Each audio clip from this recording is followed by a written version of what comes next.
Welcome back on this Friday. After 4 years of planning and construction, Friends of the Homeless has opened its facility on Worthington Street in Springfield. The 4-story development has 36 single rooms of permanent housing to help people experiencing chronic homelessness.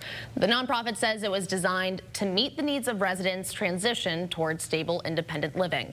Today we spoke with Karen Jeffers, President and CEO of Clinical and Support Options Incorporated, who told us this facility will also have resources to help keep these new residents healthy.